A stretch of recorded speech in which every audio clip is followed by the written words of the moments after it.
To be or not to be called a flutist, a flautist, or a flute player? That's the question.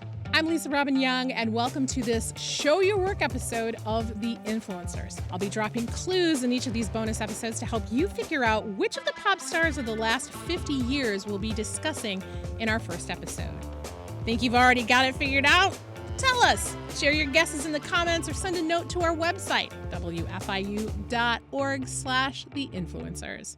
In my interview with Shane the Dr. Faber, I told you that our mystery artist was connected to Queen Latifah. Now, this episode takes us into the world of classical music, specifically flute music. Now, I don't play flute. I'm a saxophonist. I grew up playing in concert band and marching band throughout my school days, but I had plenty of classmates that played flute. Plenty of classmates. Too many flutes and clarinets and not enough other things, according to my band teacher, which is why she was thrilled when I told her I wanted to play saxophone. I grew up in the Midwest, where I learned the term flautist for people who play flute.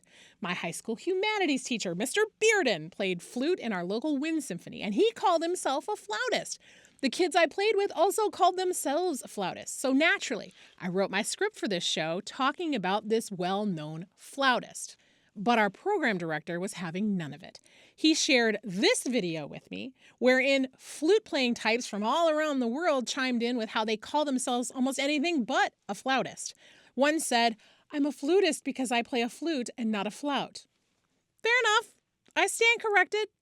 Or do I? But I couldn't be completely up in the night here. I mean, my teachers wouldn't steer me wrong, would they? Where did I get this bonkers notion of flautist instead of flutist? I went back to the source, social media. I reached out to my high school peeps and asked them what they remembered, and they all said flautist too. So was it a regional thing? There's a post on Reddit that attempts to answer that question, but even they can't agree.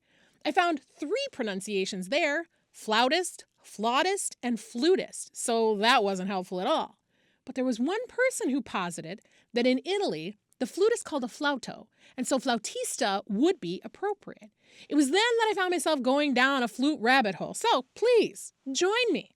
The oldest flutes known to date were made of bone. Archaeologists have found flutes in China that date back to 900 BC, and older flutes in Germany that may go back some 45,000 years. So flutes go way back. I wonder what they called the earliest flute players, since they weren't even called flutes back then.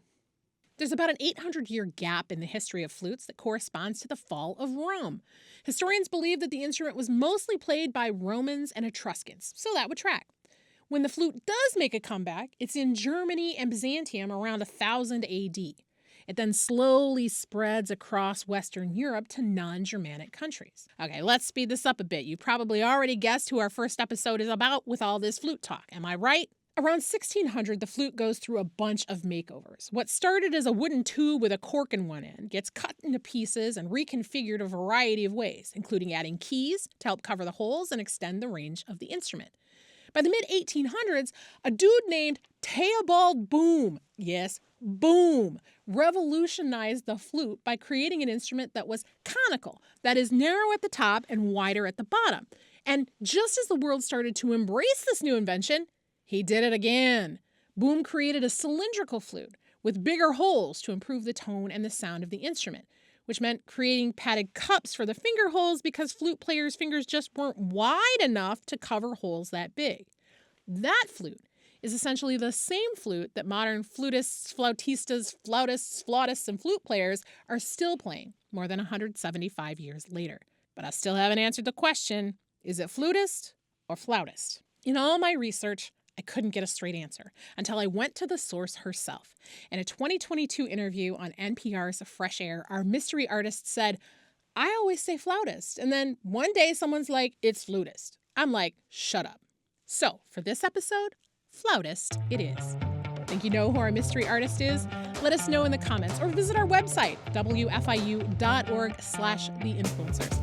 Next time, we'll reveal our mystery artist and show you how Queen Latifah, an ancient Celtic chant, a matricidal Italian composer, and a black millionaire pharmacist from Baltimore are all found in the branches of her musical family tree.